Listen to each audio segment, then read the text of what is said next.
ఈ మూవీ కొంచెం highway to movie అయితే కొంచెం చూడవచ్చు. ఎందుకంటే మూవీ స్లోగా నడుస్తూ కొంచెం లవ్‌లో ఉన్నవాళ్ళు ఇంట్రెస్ట్‌గా అనిపిస్తుంది. కొంచెం బోర్‌గా అనిపించకుండా కొంచెం మూవీ అయితే చూడవచ్చు. లవ్ సీన్స్, రొమాన్స్, వాళ్ళిద్దరి మధ్యలో జరిగే కెమిస్ట్రీ అలా చూపించారు మూవీ. మూవీ అయితే కొంచెం పర్వాలేదు అన్నట్టు చూపించారు మూవీ.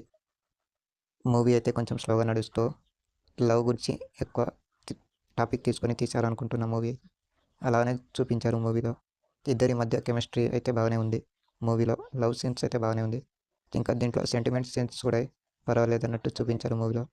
ఇంకా ఈ మూవీ అయితే కొంచెం లవ్‌లో ఉన్నవాళ్ళు మాత్రం చూడవచ్చు పక్కా. ఎందుకంటే వాళ్ళకైతే బాగా అర్థమవుతుంది.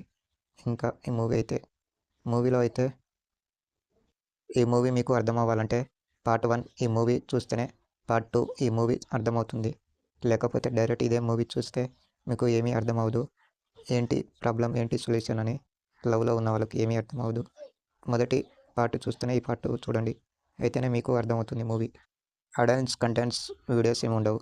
కానీ హీరోయిన్స్ పైన ముద్దు సీన్స్ ఉంటాయి. ఇంకా హీరోయిన్ మాత్రం చిన్న చిన్న డ్రెస్సులు వేసుకొని ఉంటుంది మూవీ మొత్తంలో.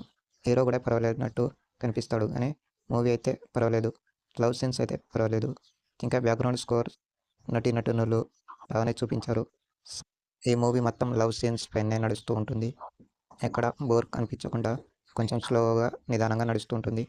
ప్లీజ్ లైక్, సబ్స్క్రైబ్ ఈ ఛానల్. చూస్తే మీరు కొత్త వాళ్ళు ఎవరైనా, పాత వాళ్ళు కూడా సబ్స్క్రైబ్ చేసుకోండి. మీ ఫ్రెండ్స్కి, ఫ్యామిలీకి సపోర్ట్ చేయండి. అందరికీ షేర్ చేయండి ప్లీజ్ ఫ్రెండ్స్. మిగతా కథలో వెళ్ళిపోదామా? హీరో, హీరోయిన్ ఇద్దరు అనుకోకుండా కలుస్తారు. వీళ్ళిద్దరి మధ్యలో ఎలా ప్రేమ కలిగింది, వాళ్ళ మధ్యలో ఎలా రిలేషన్స్ మొదలైంది, ఎలా కంటిన్యూ అయింది, ఎలా గొడవలు వచ్చాయి, ఎలా ప్రాబ్లమ్స్ వచ్చాయి, ఏంటి అని రెండో పార్ట్లో దీంట్లో చూపించారు. ఈ మూవీ అయితే స్లోగా నడుస్తూ ఉంటుంది. మూవీ మొత్తం లవ్ స్టోరీ పైనే నడుస్తూ ఉంటుంది.